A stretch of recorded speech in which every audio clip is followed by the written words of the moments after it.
ने बहुत प्रभावी कदम उठाए हैं।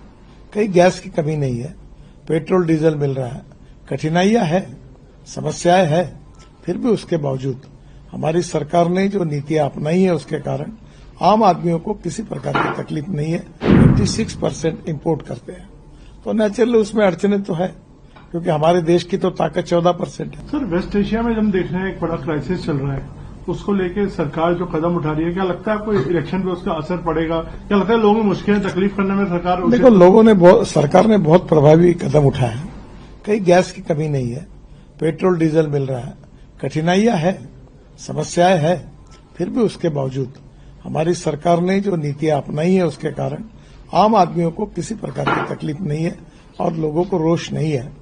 पर इंटरनेशनल लेवल पर जब हम हमारी एनर्जी क्राइसिस में हम 86% इम्पोर्ट करते हैं, तो नेचुरली उसमें अड़चने तो है, क्योंकि हमारे देश की तो ताकत 14% है।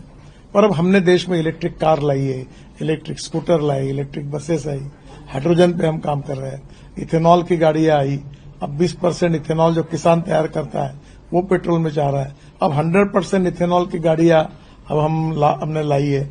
इतना ही नहीं तो अब राइस स्ट्रॉ से, परली से हमने 15 कंपनियां बिटुमिन बना रही है, क्योंकि हमको बिटुमिन लगता है, वो भी हम इम्पोर्ट करते हैं।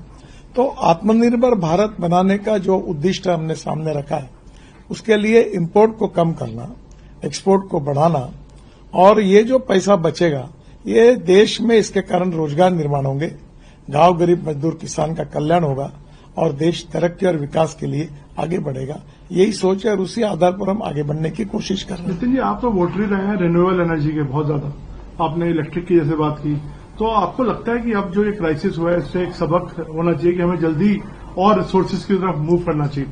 देखिए, बिल्कुल सही बात है। हमें अगर आत्मनिर्भर भारत बनना है तो 22 लाख करोड़ रुपए देश की इकोनॉमी से हमारी ये फॉसिल फ्यूल के इंपोर्ट के लिए खर्चा होती है। आज हम सोलर पावर तैयार कर रहे हैं, आज हमारे यहाँ बड़े पैमाने पर पावर की निर्मित हो रही है, और इसलिए अब electric truck, electric buses, electric car, electric scooter के सेल में 40-50% तक बढ़ोतरी हुई है।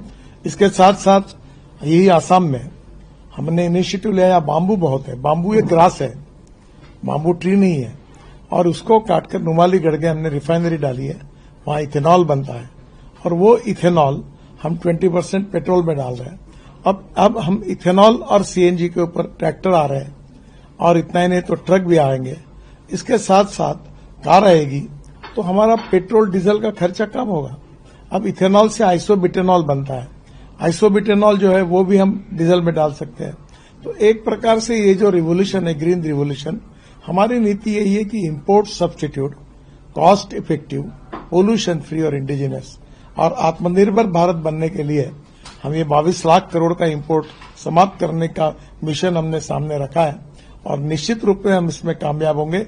और ये 22 लाख करोड़ ये जो है देश के गरीब किसानों के पास जाएगा।